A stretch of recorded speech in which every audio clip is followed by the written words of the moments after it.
Hello friends, कैसे हैं आप लोग।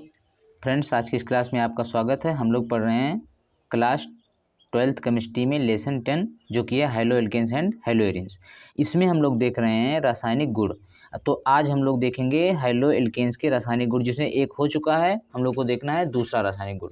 ठीक है, तो देखिए सबसे पहला रासायनिक गुण जो था इसमें वो था क्या, नाभिक स्नेही प्रतिस्थापन अपक्रिया, न्यूक्लियोफिलिक सब्स्टिट्यूशन रिएक्शन, जिसमें SN1 और SN2 को हम लोग समझे थे। आज हम लोग दूसरा देखने वाले हैं जो कि है विलोपन अपक्रिया। इसके बाद तीसरा जो आएगा वो हो जाएगा धातुओं से अपक्रिया। तो जब हैलो एल्केन के जितने भी केमिकल प्रॉपर्टीज हैं, पहला हुआ प्रतिस्थापन, दूसरा विलोपन, तीसरा धातुओं से अपक्रिया, ये तीनों पूरा हो जाएगा। उसके बाद हम देखेंगे हैलो एल्केन के बाद क्या देखेंगे, हैलो एरीन के रासायनिक गुण। ठीक है, तो इसमें मान लीजिए हम लोग पहला देखते हैं, पहला हो चुका, दूसरा देखते हैं विलोपन अपक्रिया। तो सबसे पहले देखते हैं विलोपन अपक्रिया कहते किसको है। तो यहाँ से कह सकते हैं कि जब बीटा हाइड्रोजन क्या होता है, जैसे मान लीजिए हम लोग इस प्रकार से एक कार्बन दो कार्बन ले रहे हैं, यहाँ पर इस पे यदि कोई ग्रुप कोई समूह जुड़ा हुआ है तो ये अल्फा कार्बन हो जाएगा। इसके बगल जस्ट बगल वाला कार्बन जो होता है उसको हम लोग क्या कहते हैं, बीटा कार्बन। तो कम से कम बीटा कार्बन पे एक हाइड्रोजन होना जरूरी है। यहाँ मान लीजिए हाइड्रोजन जोड़ रहे हैं जो कि निकालना है। ठीक है, हाइड्रोजन निकलेगा यहाँ से, तो हाइड्रोजन जोड़ दिए अल्फा पे, तो ये बगल वाला जस्ट बगल वाला बीटा। अब बीटा कार्बन से जो हाइड्रोजन जुड़ा उसको हम लोग क्या कहते हैं, बीटा हाइड्रोजन कहते हैं। तो कह सकते हैं जब बीटा हाइड्रोजन परमाणु युक्त, मतलब बीटा हाइड्रोजन जरूर होना चाहिए। तो जब क्या कहेंगे इसमें हम, जब बीटा हाइड्रोजन युक्त कोई हैलोजन मतलब हैलो एल्केन को पोटेशियम हाइड्रोक्साइड मतलब KOH के एल्कोहलिक विलयन के साथ गर्म किया जाता है, तो बीटा कार्बन से हाइड्रोजन, जिसे यहाँ पर बीटा कार्बन है तो इससे क्या निकलेगा, हाइड्रोजन, तथा अल्फा कार्बन से क्या निकलेगा, हैलोजन। ठीक है, ये दोनों निकल जाएंगे। यहाँ से क्या करता है, OH पर कौन सा चार्ज होगा, यहाँ से टूटेगा तो इस पर होगा माइनस चार्ज, इस पर लोन पेयर भी होता है, तो ये अपना लोन पेयर या माइनस चार्ज दे के हाइड्रोजन को निकालता है। तो जब ये चार्ज दे रहा है यहाँ हाइड्रोजन को, तो चार्ज देने से क्या होगा, हाइड्रोजन अपना इलेक्ट्रॉन इसको देगा, क्योंकि यहाँ से ऑलरेडी इलेक्ट्रॉन पा रहा है, तो हाइड्रोजन अपना इलेक्ट्रॉन इसको दे देगा और यहाँ से निकल जाएगा। तो इलेक्ट्रॉन देगा तो इस पर माइनस, और यहाँ से ये इलेक्ट्रॉन लेकर जा रहा है तो इस पर प्लस, तो ये प्लस माइनस मिलके डबल बॉन्ड बनाएंगे यहाँ से। तो कह सकते हैं ये OH है, या फिर मान लीजिए हम बी भी लिख सकते हैं। बी लिखा होता है, बी मतलब क्या होता है, बेस होता है। तो यहाँ से बन जाएगा C डबल बॉन्ड C, उसके बाद यहाँ से OH के साथ कौन जुड़ जाएगा, H। ठीक है, तो बन जाएगा H2O या फिर OH बन जाएगा। ओके फ्रेंड्स, तो इसमें बी यहाँ पर मतलब OH क्या है, क्षार का कार्य कर रहा है, यहाँ से क्षार, और उसके बाद फिर यक्स क्या है, अवशिष्ट समूह, मतलब यक्स यहाँ पे हाइड्रोजन था, तो यक्स हाइड्रोजन था, तो यहाँ पे निकल जाएगा यक्स माइनस के रूप में। अब मान लीजिए यहाँ से यक्स निकल गया, तो ये तो एक ही बीटा हाइड्रोजन था, मतलब एक ही कार्बन था बीटा कार्बन, तो इस पर हाइड्रोजन था। अब मान लीजिए दोनों साइड में यदि ऐसा हो कि बीटा कार्बन है और उस पर हाइड्रोजन है, तो फिर कौन सा आसानी से निकल सकता है उसको हम लोग देख लेते हैं। तो अगला एग्जाम्पल हम लोग लेते हैं, जैसे देखिए CH3 CH2 1 2 3 4 5, अब यहाँ पर भी कर देते हैं CH3। ठीक है, और यहाँ पर हम लोग कोई हाइड्रोजन जैसे Br जोड़ देते हैं, और यहाँ पर एक हाइड्रोजन, बैलेंस तो आप लोगों को पता है 4 होता है, जैसे यहाँ पर कितना है 1 2, तो यहाँ पर होगा CH2। ठीक है, अब यहाँ पर हम लोग देखेंगे ये हाइड्रोजन समूह या फिर कह सकते हैं प्रतिस्थापी है, तो इसको अल्फा मानेंगे, इसके जस्ट बगल वाला ये होगा बीटा कार्बन। फिर इस साइड में आएंगे तो ये भी बीटा कार्बन, उसके बाद गामा डेल्टा, लेकिन उससे मतलब नहीं, हमें बीटा पे कम से कम एक हाइड्रोजन होना चाहिए।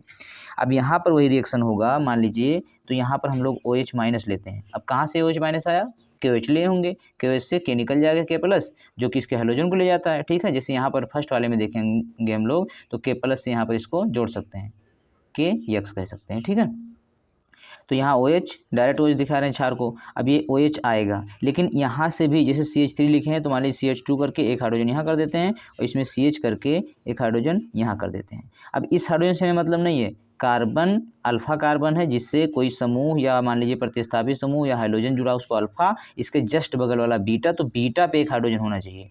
ठीक है, इसके जस्ट बगल वाला बीटा पर, यदि बीटा पे हाइड्रोजन नहीं है तो ये रिएक्शन नहीं देगा। ठीक है, विलोपन अपक्रिया बीटा एलिमिनेशन नहीं देगा। तो यहाँ से क्या होगा कि ये OH अब एक बार इसके साथ आ सकता है, एक बार इसके साथ आ सकता है, तो दोनों को बना के हम लोग फिर देखते हैं, मतलब दो प्रोडक्ट तो मिलेगा, लेकिन दोनों बनाने के बाद हम लोग देखते हैं कौन सा स्टेबल होगा और क्यों। ओके,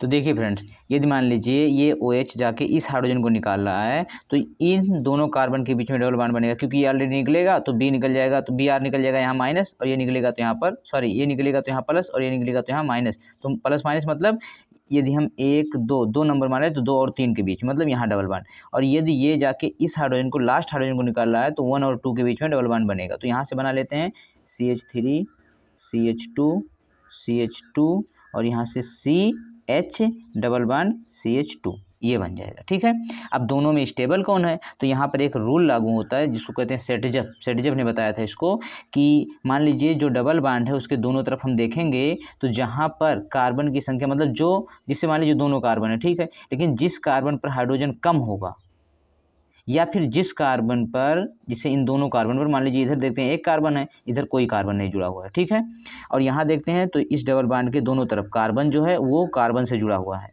तो ये ज़्यादा स्टेबल मानते हैं। क्यों? क्योंकि एक एग्जाम्पल से हम लोग ऐसे भी समझ सकते हैं कि डबल बॉन्ड के दोनों तरफ देखते हैं, यहाँ एक हाइड्रोजन 2 हाइड्रोजन सिर्फ है, ठीक है, और यहाँ डबल बॉन्ड के दोनों तरफ 1 हाइड्रोजन 2 हाइड्रोजन 3 हाइड्रोजन है। तो 3 हाइड्रोजन है और हाइड्रोजन प्रतिस्थापित होता है मतलब जाता है और कोई आके जुड़ता है हाइड्रोजन के स्थान पे, तो हाइड्रोजन को हटा के अभी 3 बार रिएक्शन हो सकता है, मतलब इसको 3 बार डिस्टर्ब किया जा सकता है। तो ये 3 बार डिस्टर्ब होगा तो ये कम अस्थायी होगा, और ये सिर्फ 2 ही बार डिस्टर्ब होगा, 2 ही बार रिएक्शन करेगा इन दोनों हाइड्रोजन के साथ, तो फिर अधिक अस्थायी होगा। ठीक है, और सेटजप कहते हैं कि जो कार्बन ज़्यादा कार्बन से जुड़ा होगा, इसे डबल बॉन्ड के दोनों तरफ जो कार्बन ज़्यादा कार्बन से मतलब एक कार्बन 2 कार्बन से जुड़ा है, और इधर डबल बॉन्ड के देखेंगे तो इधर सिर्फ एक कोई कार्बन नहीं है, हाइड्रोजन सिर्फ है, इधर एक कार्बन, तो ये कम अस्थायी, ये ज़्यादा अस्थायी होता है। ओके, तो यहाँ पर ये लगभग बनता है 81% और ये बनता है फिर 19%। यदि हम इसके नाम की बात करते हैं फ्रेंड्स तो क्या हो जाएगा, पेंट या पेंटीन डायरेक्ट कर दें, क्योंकि एक पे ही है तो जरूरी नहीं है, पेंटीन या पेंट 1 इन कर सकते हैं। ठीक है, और इसमें पेंट 2 इन या 2 पेंटीन भी कर सकते हैं। ओके फ्रेंड्स, और इसका क्या नाम था जिससे हम लोग ये प्रोडक्ट मिला है बनाए हैं, उसका नाम था 2 ब्रोमो पेंटेन। अब आगे हम लोग चलते हैं। तो फ्रेंड्स अब आगे हम लोग देखते हैं हैलो एल्केन का धातुओं से अपक्रिया। ठीक है, तीसरा और लास्ट है धातुओं से अपक्रिया। अब इस धातु से अपक्रिया में हम लोग सबसे पहले देखते हैं मैग्नीशियम के साथ अपक्रिया। तो जैसे मान लीजिए यहाँ पर CH3 CH2 और Br लिया गया है। ठीक है, तो यहाँ पर यदि हम रिएक्शन करवा दें Mg मैग्नीशियम का, किसकी उपस्थिति में, शुष्क ईथर की उपस्थिति में, शुष्क ईथर,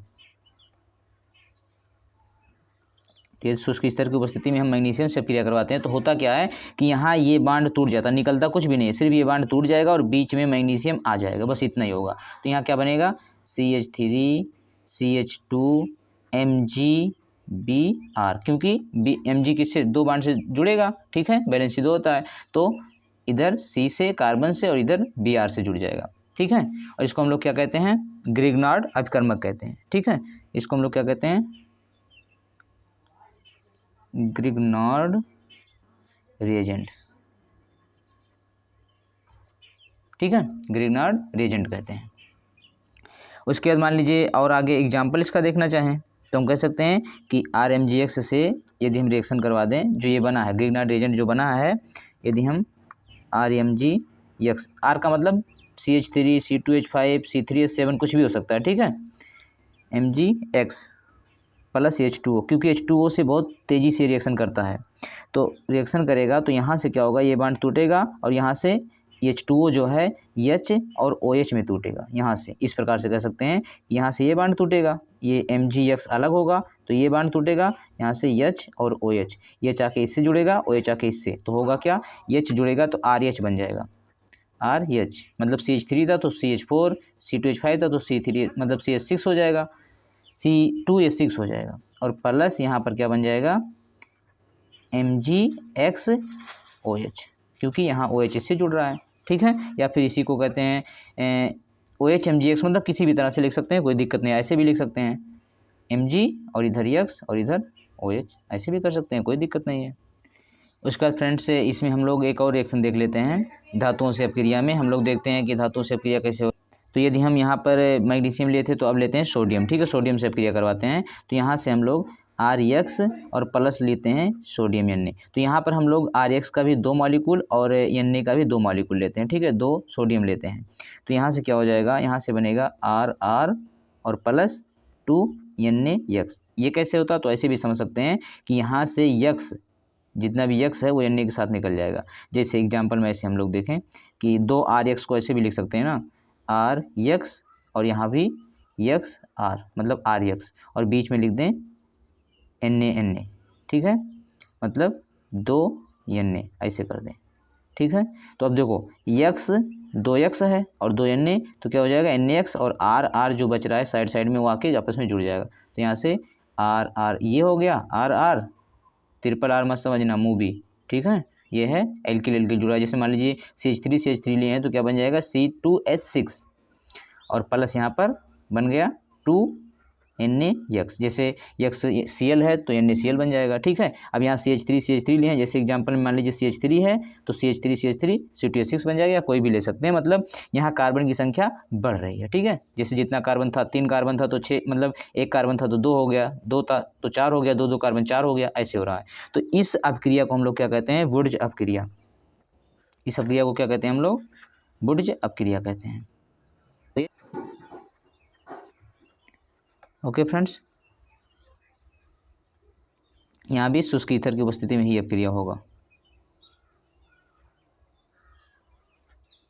तो कह सकते हैं जब शुष्क ईथर की उपस्थिति में हम लोग हेलोएल्केन का रिएक्शन सोडियम से करवाते हैं तो हमको क्या मिलता है, एल्केन मिलता है, ठीक है, एल्केन मिलता है। तो इस अपक्रिया को हम लोग क्या कहते हैं, वुड्ज अपक्रिया कहते हैं।